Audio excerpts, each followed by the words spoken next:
We started the day at Mont Royal, one of the best viewpoints in all of Montreal, and the perfect place to get your bearings before exploring the city. I recommend coming here early in the morning when the light is the best and the lookout is far less crowded. From the top, you get panoramic views over downtown Montreal, making it one of the most rewarding stops on the trip. Plan to spend about 30 to 45 minutes here depending on how much time you want for photos and walking around the surrounding paths. Since Mont Royal sits above downtown, starting here first makes the rest of the day easier as the itinerary naturally flows downhill into the next attractions. From here we headed to St. Catherine Street, Montreal's main shopping and entertainment corridor, right in the heart of downtown. This stretch is packed with major retailers, local shops, restaurants, and non-stop city energy, making it a great place to experience the urban side of Montreal. Even if shopping isn't your main focus, it's worth walking through to take in the atmosphere and see one of the busiest parts of the city.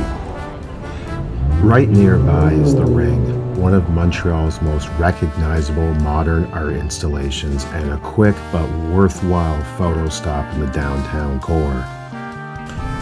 Next up is Old Port, one of Montreal's most scenic waterfront areas, known for its historic charm, river views, and lively atmosphere. From the waterfront, we made our way into Old Montreal, the city's most historic and atmospheric district. With its cobblestone streets, centuries-old architecture, charming cafes, and European feel, this is one of the most iconic areas to explore in the entire city. There's no strict route here. Part of the experience is simply wandering through the streets, taking in the architecture, and discovering hidden corners along the way. I recommend allowing plenty of time in this area, as it's one of the best places in Montreal to slow down, explore, and enjoy the atmosphere. Next, we made our way to Notre Basilica, one of Montreal's most famous landmarks and an essential stop for first-time visitors. The interior is stunning and absolutely worth seeing, but I highly recommend booking tickets in advance, especially during busy travel seasons.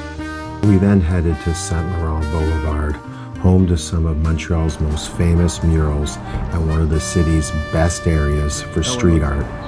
As you walk this stretch, keep an eye out on both sides. There's incredible artwork around nearly every corner. This area is also home to some iconic food stops, including Fairmont Bagel, Saint Viateur Bagel, and Bernie Bien, perfect places to grab a quick bite while exploring.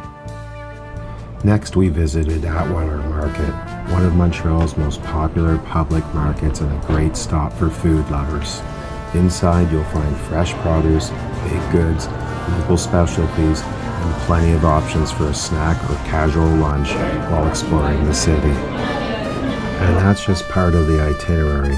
My full guide includes even more stops, plus food recommendations to help you complete your trip. If you want the full Montreal itinerary, I've made the complete travel guide available for $7.99, including timed day-by-day planning to help you save hours of research and make the most of your trip.